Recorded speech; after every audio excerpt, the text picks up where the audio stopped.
Bonjour Stéphane, comment ça va? Bonjour, ça va très bien. Est-ce que tu peux te présenter s'il vous plaît? Oui, ben c'est ça, mon nom est Stéphane Cloutier.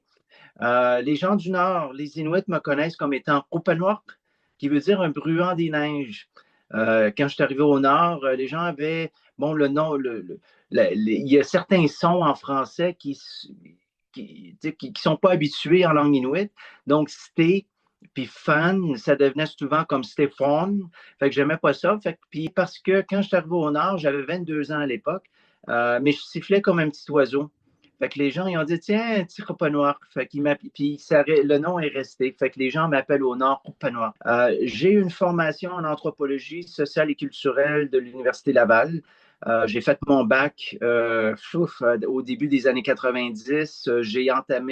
J'ai fait ma scolarité de maîtrise aussi à l'Université Laval.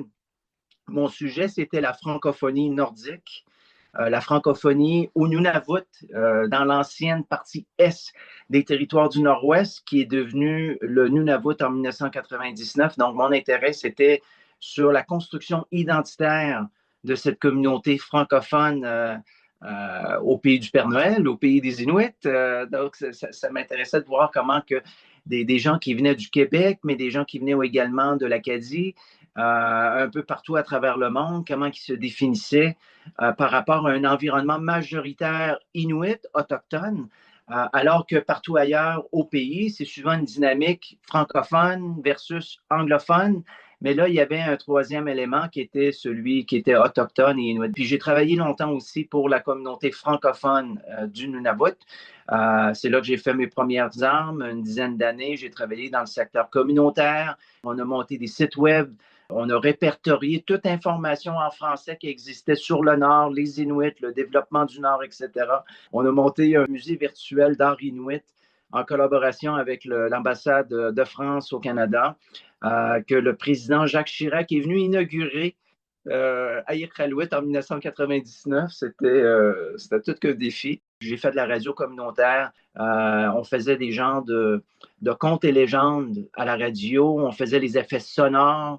On faisait des cours de langue inuit. J'avais rencontré ma femme à l'époque. J'ai appliqué pour un poste au sein du gouvernement du Nunavut. Je suis devenu à cette époque-là, mon premier poste était gestionnaire des affaires francophones. Donc, je me suis dit, je connais bien la communauté francophone, je connais bien les préoccupations, les besoins. Puis avoir travaillé pendant 10 ans dans le secteur communautaire, je me suis dit que je pouvais contribuer à façonner des politiques qui répondent aux besoins de la communauté. J'ai été un an comme gestionnaire des affaires francophones, puis ensuite je suis devenu directeur des langues officielles. Et à ce moment-là, en 2004, 2005, 2006, le Nunavut travaillait sur deux nouveaux projets de loi pour mettre en place un régime linguistique complètement inédit, je pense, au Canada. Ils avaient une loi sur les langues officielles qui garantissait la pleine égalité entre le français et l'anglais et le français au niveau territorial. C'est une loi qui avait été héritée des territoires du Nord-Ouest. Mais le Nunavut, avec sa majorité autochtone, une majorité inuit, ça faisait plus de sens de dire on protège seulement l'anglais et le français. Il faut élever le statut de la langue inuit sur le même pied d'égalité que l'anglais et le français. C'est un pari qu'on a réussi aux yeux de la loi. Et ça nous a permis donc de façonner une politique linguistique, un régime linguistique quand même assez corsé pour protéger, promouvoir la langue inuit, tout en continuant à protéger les droits acquis pour les anglophones et les francophones au territoire, mais vraiment d'élever le statut de la langue inuit et d'en faire un peu plus au niveau d'enseignement, langue de travail et la langue de service. C'est quoi la langue inuit? La langue inuit, c'est comme quand on dit la langue française, le français, l'anglais. La pratique vient de mes anciennes années à l'Université Laval. Mon prof de langue inuit était Louis-Jacques Doré. Puis lui, il parle toujours de l'inuit, comme on parle du français et de l'anglais. Moi, j'ai suivi cette pratique-là. Évidemment, au territoire, chez les Inuits, moi, c'est ma façon de parler, j'utilise la langue inuit comme étant un terme inclusif, englobant de toutes les variétés régionales de cette langue-là. C'est comme le français, tu as des variantes acadiennes, gaspésiennes, un peu Montréal, Québec, etc., ou français haïtien. Donc, il y a plusieurs variétés régionales du français, mais c'est quand même une langue, la langue française, avec des couleurs, des saveurs régionales. La langue inuit, c'est la même chose. Il y a plusieurs variétés régionales et le fait, avec la colonisation, puis la sédentarisation parfois forcée des Inuits dans des communautés, puis aussi que le Nord a été colonisé par différents groupes, si tu veux, comme le Québec, c'est dans le nord du Québec. Ben, le Québec a une influence énorme sur le Nunavik, dans le nord du Québec. Le Nunavut, c'était plus anglophone. L'Ontario,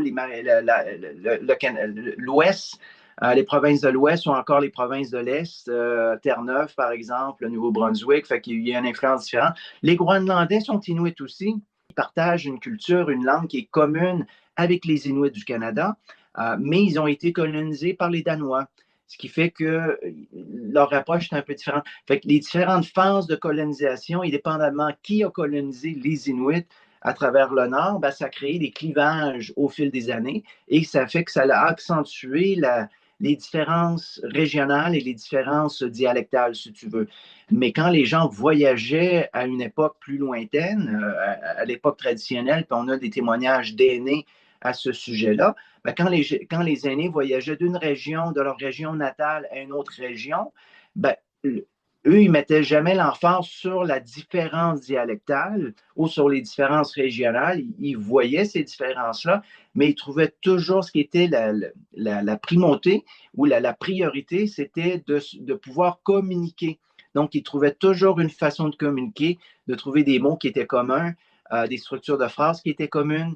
Donc, ils mettaient vraiment de l'avant la communication, alors qu'aujourd'hui, puis bon, la colonisation a un peu forcé la chose, puis il y a des identités qui sont rattachées à ces différences-là. Aujourd'hui, on met davantage l'accent sur la différence.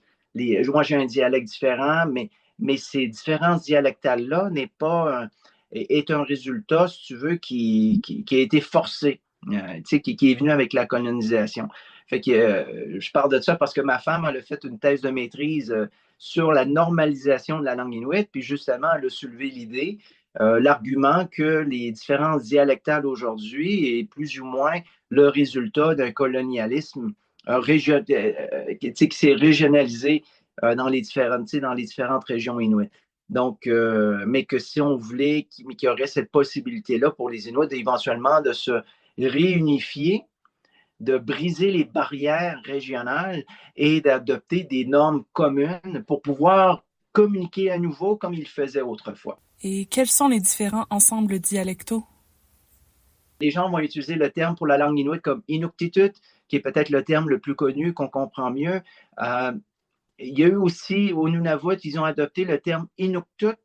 Donc, ils ont enlevé le T Inuktitut, mais ils ont adopté le terme Inuktut, qui est un terme plus englobant, qui inclut autant les dialectes de l'Ouest que les dialectes de l'Est, qui veut tout simplement dire parler comme un Inuk, comme une personne, alors que Inuktitut, c'est plus en référence avec les dialectes de l'Arctique de l'Est, comme le Québec, la terre de Baffin, la région du Kivadlirk, anciennement le Keewatin. Donc, ça, c'est l'Inuktitut, mais les gens de l'Ouest se sentaient souvent exclus quand on disait Inuktitut. Donc, ils ont proposé Inuktut, puis même dans l'Est, ils utilisent aussi le terme Inuktut. Donc, ils ont adopté le terme Inuktut. Mais il y a également d'autres variantes régionales comme l'Inuit Naktun, qui est dans la région, dans la partie ouest des territoires du Nord-Ouest et également un peu, non, la partie ouest du Nunavut et la partie nord-est des territoires du Nord-Ouest. Il y a aussi de l'Inuvialuktun, et ça, c'est la partie ouest, la région d'Inuvik dans les territoires du Nord-Ouest. Et c'est pas fini. En Alaska, ils ont de l'Inupiat ou Inupiatun. Et ensuite, au Groenland, ils ont du Kalaallisut. Est-ce que tu connais le nombre de locuteurs qui parlent cette langue? Il y a 160 000 locuteurs de la langue inuit à travers l'Arctique.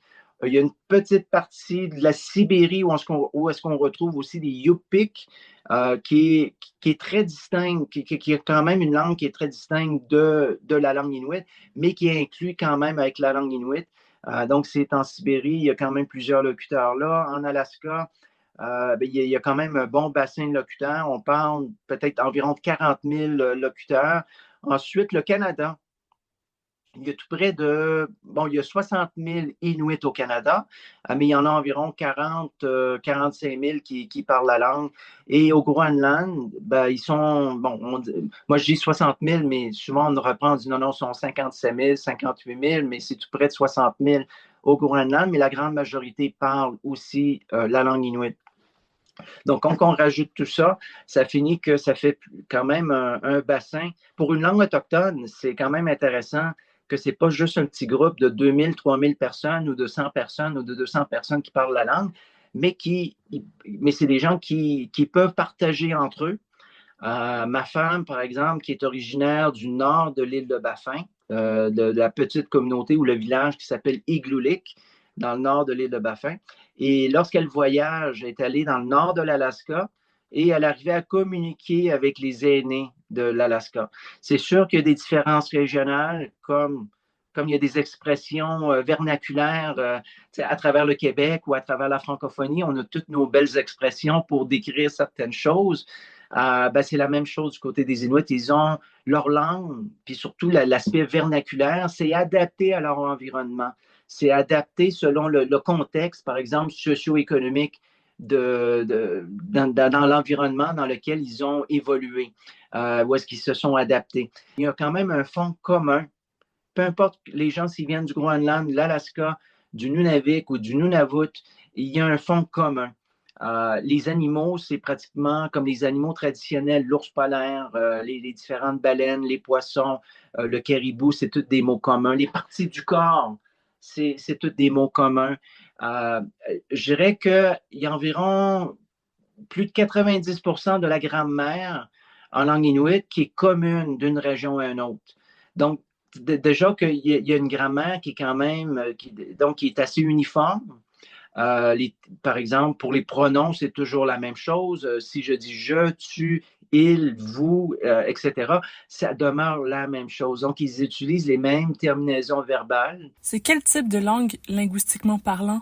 La langue inuit est une langue agglutinante. En français, je dis par exemple, je vais aller à la chasse au caribou. Là, je viens d'utiliser plein de mots, puis tout décortiquer en petits mots pour dire je vais aller à la chasse au caribou. Ben, en inuktitut, ça devient un mot. Tuktulialarpunga. Mais tout est mis dans le milieu du mot. Puis la langue inuit est une langue qui fonctionne complètement à l'envers du français. Donc, nous, on met généralement le pronom en premier, donc je vais. Ensuite, on met le verbe, puis des complétements d'objet direct après ça. Donc, on met tout après. Mais en langue inuit, on commence toujours par l'objet. Donc, si je veux dire si je vais à la chasse au caribou, je dis caribou en premier.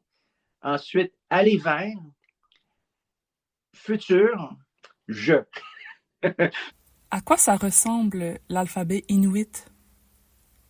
Ben écoute, je vais repasser encore par la colonisation parce que les différents missionnaires, que ce soit les missionnaires moraves, par exemple, qui étaient allemands, qui sont allés au Labrador, qui ont été les premiers à introduire, par exemple, un système d'écriture au Labrador chez les Inuits du Labrador, et se sont inspirés de l'approche scandinave, danoise, au Groenland, des Lutherans, je ne sais pas comment les dire en français, mais c'est comme une branche de protestantisme en provenance du Danemark. Ben, ils se sont inspirés de ce qui avait été mis en place au Groenland. Fait qu'ils ont utilisé les caractères latins. Dans le nord, au Groenland et également au Labrador. Par contre, il y a eu des missionnaires qui travaillaient chez les Cris, par exemple dans le nord du Manitoba, de l'Ontario, etc., qui avaient développé un système syllabique pour écrire la langue inuit. Donc, chaque syllabe a son propre caractère. Et ils se sont inspirés, en fait, d'un système d'écriture pour la sténographie. Ça s'appelle le système d'écriture Pitman, qui a été développé en Grande-Bretagne pour écrire rapidement, prendre des notes de cours, mais de façon écrire en syllabes. Mais c'était avant tout pour écrire l'anglais, mais pour écrire rapidement, prendre des notes de cours assez rapidement. Fait que les missionnaires, qui étaient des missionnaires britanniques, anglicans à ce moment-là, ben, ils ont mis en place un système syllabique pour différentes langues autochtones, pas seulement les Inuits, mais également d'autres langues, d'autres Premières Nations, comme le Cri, le Ojibwe, le Naskapi, etc.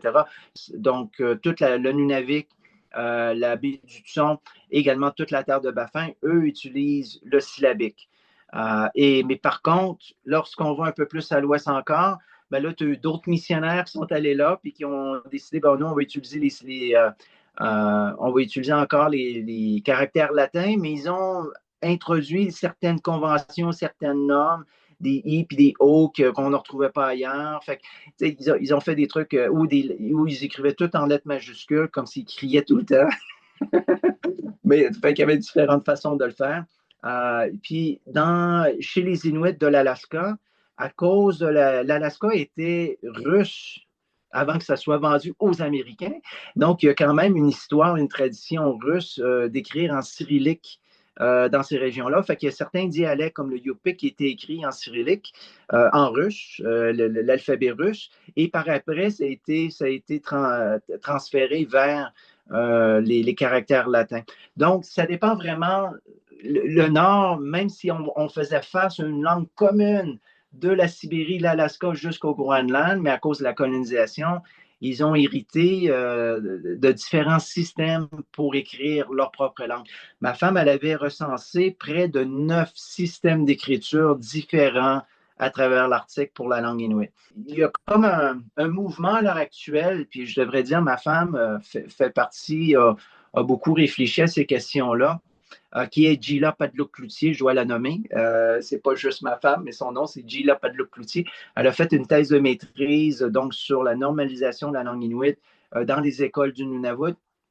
Et elle a travaillé pendant quelques années pour l'organisme qui représente les Inuits au niveau national, la Inuit Tapiri Kanatame, et qu'ils ont mis. Puis elle a travaillé également pendant plusieurs années comme linguiste et directrice générale pour l'Office de la langue inuit, qui est le pendant de l'Office québécois de la langue française au Québec, mais il y en a un maintenant, il y a un office de la langue inuit au Nunavut qui s'est penché justement à savoir est-ce qu'on devrait, au moins pour le Nunavut, et sinon pour les Inuits au Canada, d'adopter un système d'écriture basé sur les caractères latins afin de faciliter la communication, mais aussi le partage de ressources, par exemple pour les écoles.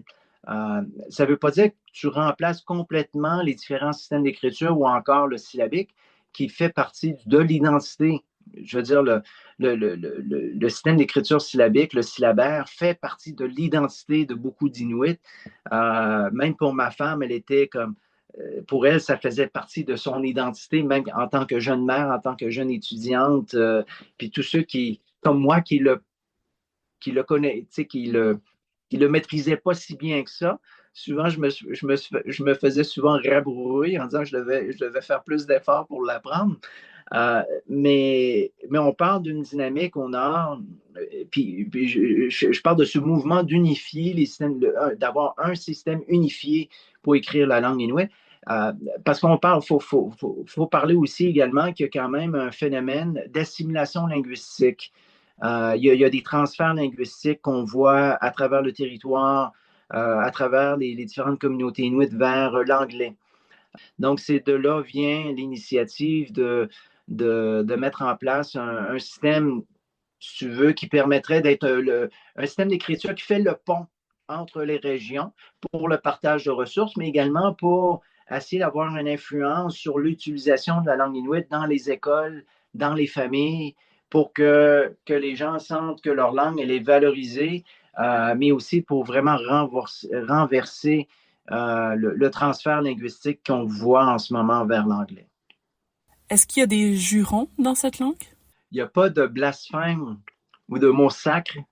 Il y a pas comme au Québec, on est habitué, mais je pense que toutes les cultures où est-ce qu'il y a eu une influence catholique très forte, comme les Italiens, ils font la même chose, on sacre, c'est le religieux qui ressort souvent.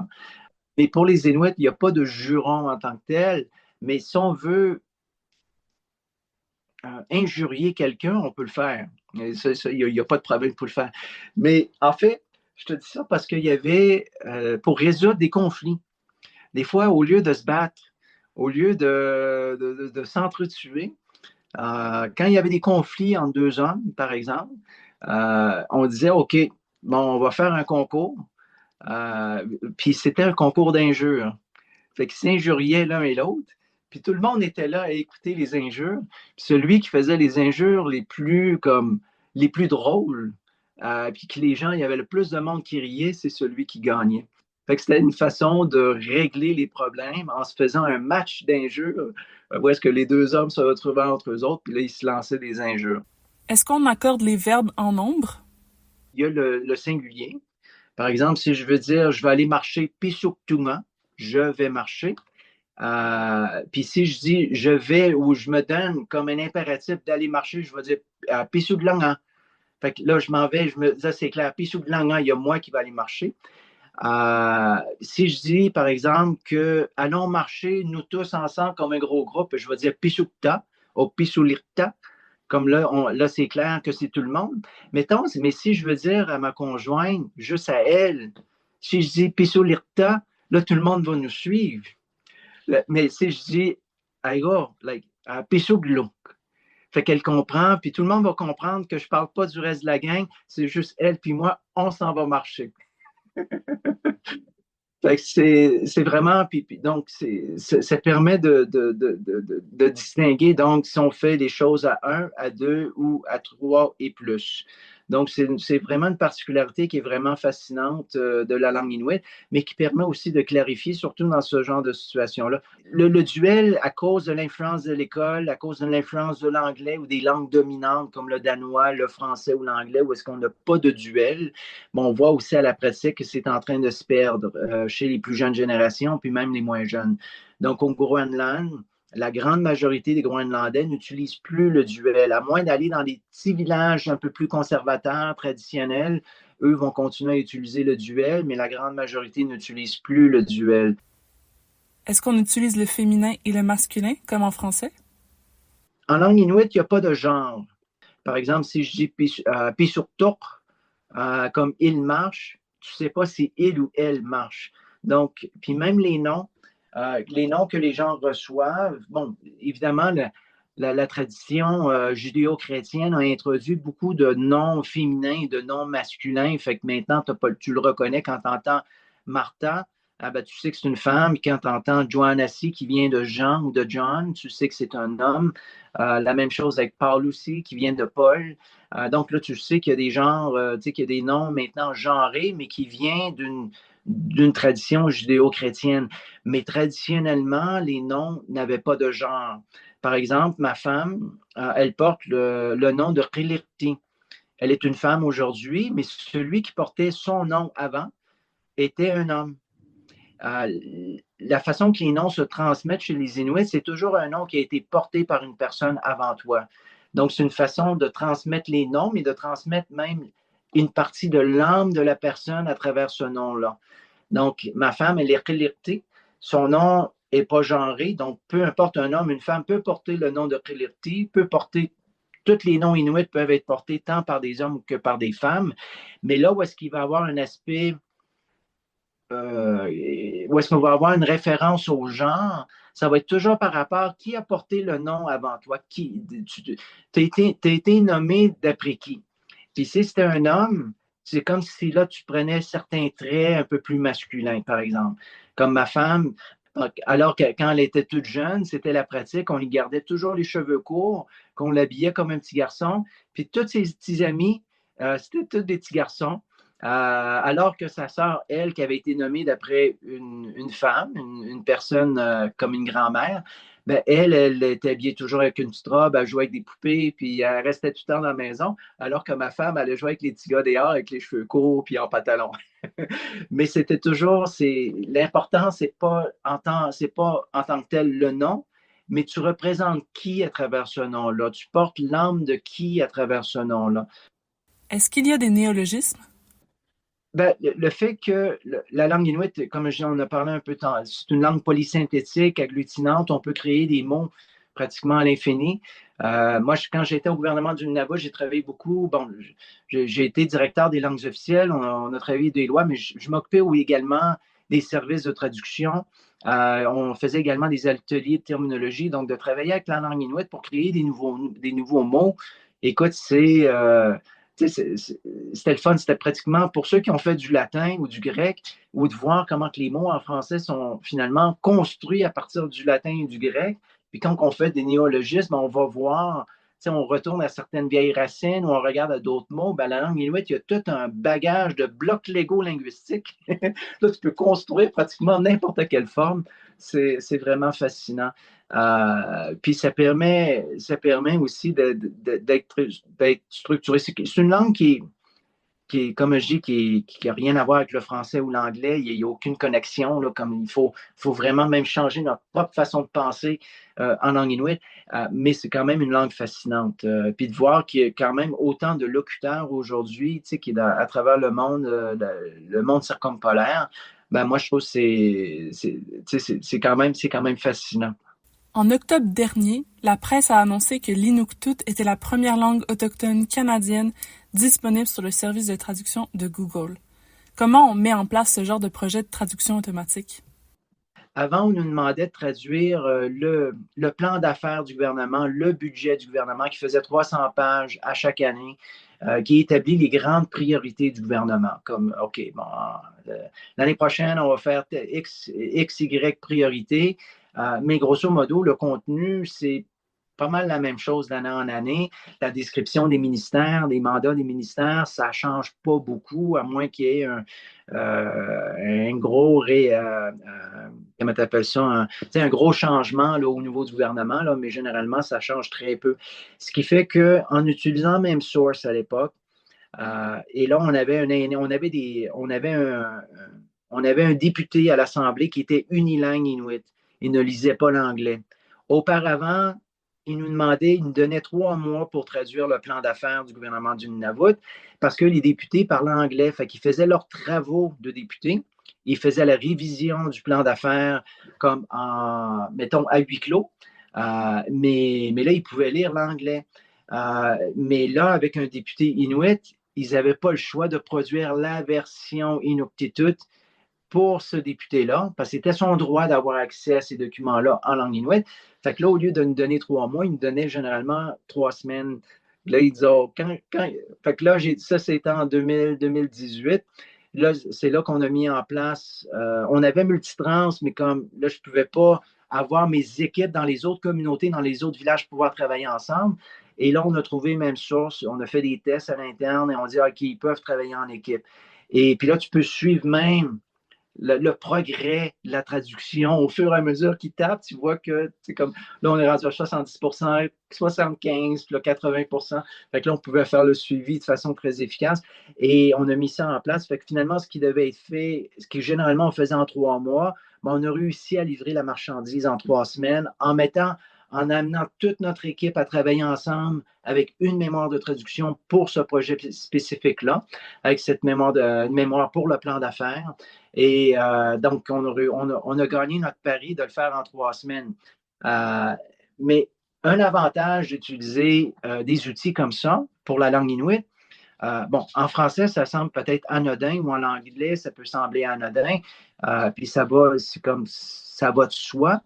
Mais avant, pour les traducteurs inuits, parce qu'il n'y avait pas de collaboration au niveau des traductions, ben, les traducteurs traduisaient comme bon leur semblait. Par exemple, les différents noms des ministères, ben, on pouvait voir beaucoup de variations sur les noms des ministères, les noms des programmes, les noms des politiques.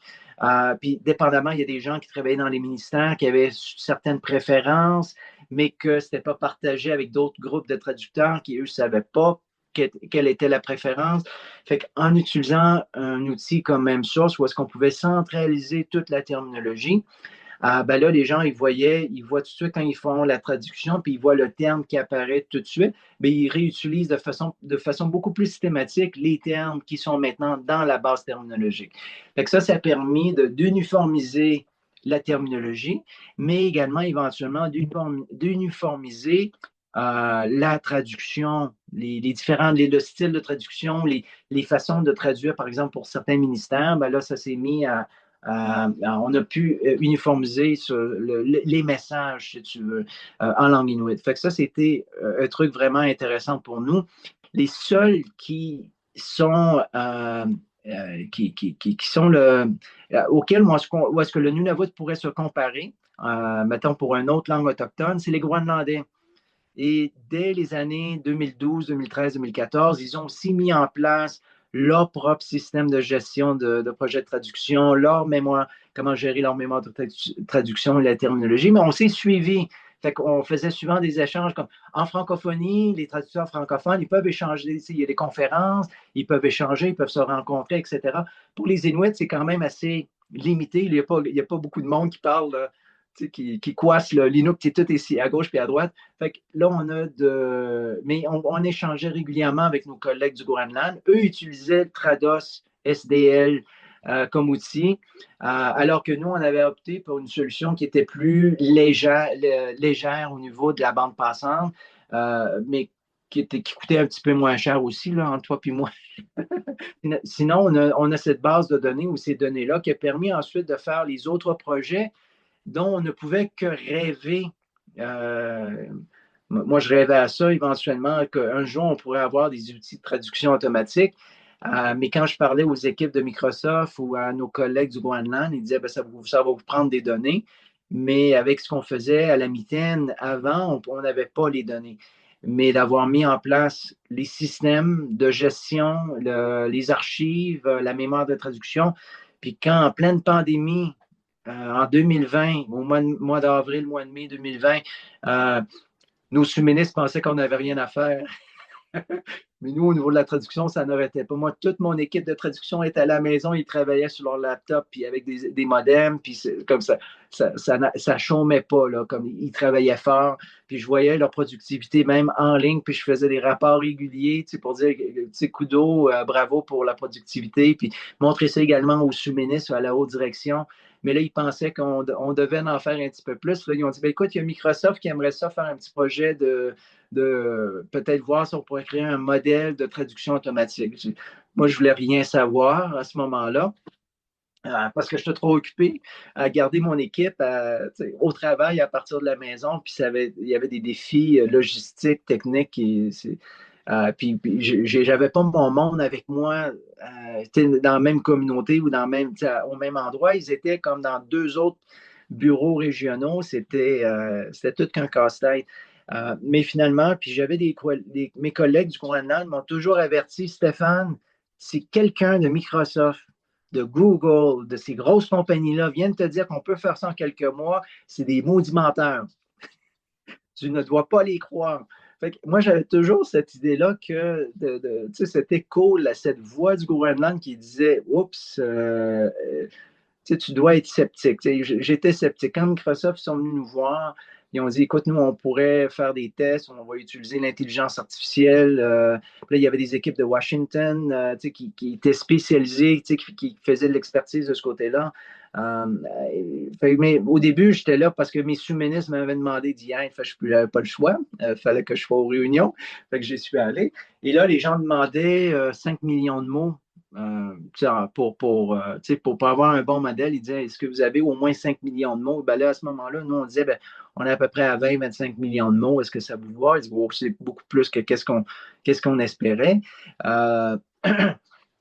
Et finalement, on a fait des ententes avec Microsoft. On s'est dit OK, on va vous prêter les données. Mais on a fait des ententes de partage de données, mais pour assurer, moi, ce que j'appelle une souveraineté des données. Que les Inuits puissent maintenir une souveraineté de leurs propres données, que le gouvernement du Nunavut puisse maintenir une souveraineté de leurs données. Donc, l'entente qu'on a prise, c'est que oui, Microsoft, vous pouvez utiliser les données pour entraîner un modèle linguistique pour la langue inuit, pour un modèle de traduction automatique, mais vous ne pouvez pas garder les données après. Donc, vous pouvez entraîner votre modèle, mais du moment que votre modèle est entraîné, il va vous débarrasser des données. Fait que c'était au moins une façon parce que sinon, on voulait garder un contrôle pour pas qu'éventuellement, ils utilisent ces données-là, puis qu'ils donnent ou qu'ils vendent, ou qu'ils puis qu'on perde le contrôle finalement. Puis on voit certaines, puis on le voit de plus en plus maintenant qu'il y a des données comme ça qui sont utilisées, qui sont disponibles dans le domaine public, mais dont les communautés, on ne leur demande pas leur input ou leur avis, puis pouf, fait que je pense qu'il y a des questions d'éthique importantes là, mais pour nous, c'est important.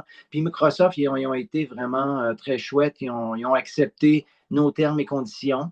Ils ont dit, on est totalement d'accord avec ça, mais eux, ils voulaient tout simplement former un modèle. On leur a prêté leurs données, on a fait quelques réunions. Ensuite, l'équipe de Washington et l'équipe de Microsoft, ils ont fait leur magie, ils ont créé un premier modèle. Puis là, ils ont dit, le modèle, il est prêt, est-ce que vous pouvez le vérifier? Moi, j'étais comme je savais, on parle d'une langue polysynthétique, agglutinante. Moi, j'ai vu des modèles de traduction automatique où on utilisait beaucoup les modèles statistiques, donc la répétition des mots selon les concordances, etc. Mais je savais que pour la langue inuit, pour avoir fait mes propres analyses linguistiques, que par exemple, si je prenais le Hansard, tous les débats de l'Assemblée législative du Nunavut qui à l'écrit, puis que si je fais une longue liste de tous les mots, ben, tu as 80% des mots qui ne sont pas répétés dans le Hansard sur des millions de mots. Là, tu as 80% du contenu qui n'est jamais répété à cause de la nature polysynthétique et agglutinante de la langue inuit. Puis il y avait un autre petit, donc 20% qui se répètent, alors que pour l'anglais et le français, c'est l'inverse. 80% des mots qui se répètent. Puis tu as à peu près un 10 ou 20% qui sont non répétitifs. Ou est-ce que, fait que déjà là, je me disais, j'étais sceptique. Quand j'ai fait quand on m'a demandé de faire mes premiers tests avec l'engin automatique de Microsoft, j'étais très sceptique.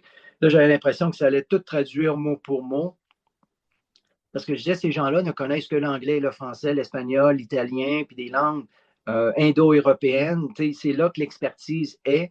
Il y a beaucoup de développement qui s'est fait pour ces langues-là. Donc, j'étais vraiment sceptique. Mais quand j'ai commencé à faire mes premiers tests, puis que j'ai vu que, il est en train, l'engin est capable de faire des structures polysynthétiques agglutinantes. Qu'est-ce que c'est ça? Je suis tombé en bas de ma chaise. J'étais vraiment épaté. La qualité, pour le premier modèle, j'étais vraiment surpris, agréablement surpris des résultats. Puis pour moi, je disais, écoute, là, on vient de passer une frontière, on vient de passer une chose. Puis c'est vraiment intéressant. Puis la langue inuit, c'est quand même une des langues les plus agglutinantes parmi toutes les langues du monde. C'est le taux d'agglutination est très élevé. Mais de voir que ça pouvait fonctionner dans ce cas-là, j'étais vraiment impressionné. Donc, en travaillant avec des gens de la communauté, ma femme a aussi contribué également. Ils ont fait ce qu'ils appellent des validations. Donc, ils ont fait des échantillons de traduction. Puis là, ils ont demandé à des gens de valider ou d'évaluer la qualité des échantillons, soit de la traduction de l'anglais vers l'inuktitut ou de l'inuktitut vers l'anglais, donc l'un ou l'autre. Donc, ma femme a pu faire ce genre d'évaluation, de validation de la qualité, ce qui fait que ça a aussi amélioré la qualité qu'on voit à l'heure actuelle. Mais c'est tout fait à partir des données qui ont été utilisées pour développer le modèle de Microsoft. C'est toutes des données qui ont été développées c'est à partir des traductions qui ont été faites par les traducteurs de nos équipes. Donc, des vraies personnes humaines. C'était une belle expérience parce que mais je me suis fait chauffer les oreilles par mes amis du Groenland par après. Là, il dit, Stéphane, tu viens d'ouvrir une porte que tu n'aurais dû jamais ouvrir. Là, ils veulent tout qu'on fasse de l'intelligence artificielle pour la traduction en groenlandais, puis on ne veut rien savoir. Mais l'approche groenlandaise, et je dirais aussi danoise, puis ils ont fait un travail colossal au Groenland pour faire des bonnes descriptions linguistiques. Donc, ils font des bonnes annotations linguistiques de tout leur contenu, de toute la terminologie. T'sais, ils vont indiquer que, OK, ça, c'est un verbe, ça, c'est un nom. Comme, ils identifient pratiquement tout, puis ils ont les codes, etc., pour faire les annotations, même dans les textes. Donc, c'est quand même un travail qu'ils ont fait manuellement à la mitaine. Ça fait des années, des dizaines, pas des dizaines, mais moins plus de 10 ans qu'ils travaillent là-dessus. Puis ils ont des résultats la qualité, elle est vraiment, c'est haut calibre, là, comme. Puis ils travaillent avec des linguistes, ils travaillent avec des Inuits qui étudient en linguistique également, soit qui font de la traduction ou qui enseignent ou qui font purement de la recherche linguistique. Donc, c'est des gens qui connaissent bien leur langue, mais qui peuvent aussi travailler au sujet de leur langue. Donc, ils ont ces compétences-là linguistiques pour pouvoir décrire leur langue de façon très, très directe, très pointue. Donc, pour moi, je les envie énormément en venant du Nunavut. Je parle la langue inuit, mais de voir les capacités qu'ils ont au Groenland, moi, j'espère qu'un jour, on pourrait avoir ce même genre de capacité-là au Nunavut, mais on est encore loin. Il y a quand même des Inuits qui sont linguistes au Nunavut, mais il n'y a pas un programme dédié à la linguistique en tant que tel, par exemple au collège ou de type universitaire. Fait que ça, c'est des choses qui restent à développer. Éventuellement, on pourra se retrouver au même niveau que le groenlandais en termes de qualité. Et qu'est-ce que tu aimerais dire aux personnes qui nous écoutent? Je veux vraiment que les gens qui écoutent ou qui voudraient faire des projets similaires, de ne pas penser tout de suite aux résultats en disant ah, on va faire un engin de traduction, that's it. Puis là, on va aller chercher toutes les données à gauche et à droite. Il faut que ça aide la communauté en premier. Donc, aider la boîte de traduction, aider les traducteurs, mais aider avant tout les membres de ta communauté.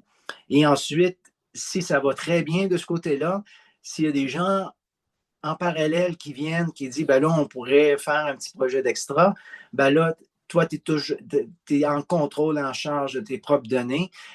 Tu es là pour servir ta communauté. Donc, toi, tu vas venir nous aider à mieux servir notre communauté. Mais pas de faire parce que j'ai mentionné tout à l'heure, je faisais la programmation, je faisais des sites web, puis souvent, quand on fait des sites web, quand on fait de la technologie, on a tendance à mettre la technologie au premier plan comme une fin en soi. Puis là, on réalise après 1 an, 2 ans, 3 ans, le site web, il n'est jamais mis à jour, qu'est-ce qui s'est passé? Mais on a oublié que c'était seulement qu'un moyen.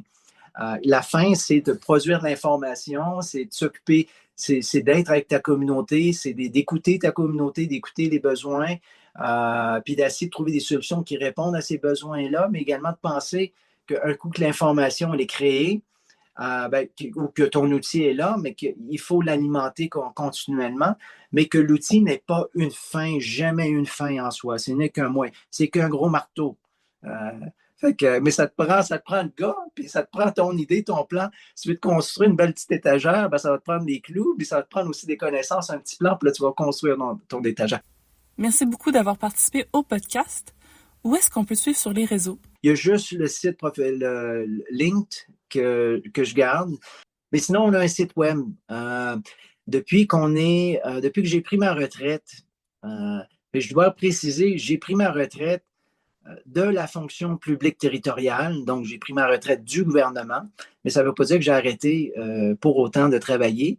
Ma femme et moi, on a monté une petite entreprise à Sainte-Perpétue de l'Îlet, dans les hautes terres de la région de l'Îlet-Sud, et qui est une petite entreprise qui, entre autres, pour des services, où est-ce qu'on offre nos services, pas ici à Sainte-Perpétue, mais à nos clients, à des contacts qu'on a encore au nord, au Nunavut, entre autres, mais aussi en Ontario, puis un petit peu à Québec, à l'Université Laval, des services, par exemple, de traduction, des services de terminologie, des services de recherche. On continue le travail avec Microsoft, même pour faire on a développé des voix synthétiques en langue inuit. Et également, là, la prochaine étape, c'est de faire des projets pour éventuellement faire de la transcription de l'audio vers l'écrit en langue inuit. Donc, ça, c'est un projet sur lequel on travaille. Fait que on offre notre expertise linguistique de ce côté-là. Et on fait également des évaluations linguistiques. On fait l'évaluation des compétences linguistiques des employés du gouvernement du Nunavut. On fait tout ça maintenant au téléphone ou en ligne. La fibre optique, c'est quelle merveille. On pourrait travailler la station spatiale si on voulait, mais enfin, ça va aller ici à Sainte-Perpétue. Mais on a un petit site web qui est tout simplement le nom de ma femme, en langue inuit qui est qliqti.com, comme QILIQTI.com, et où est-ce qu'on retrouve ses services, etc. Mais puis je continue également à travailler avec au niveau de la recherche, les politiques linguistiques de mon côté, mais des projets d'avant-garde qui permet de pousser un peu plus loin les limites de l'utilisation de la langue inuit et aussi de vraiment démontrer que la langue inuit peut faire partie des mêmes langues ou il peut être à côté des langues comme l'anglais, le français, les grandes langues de ce monde. Donc, qliqti.com.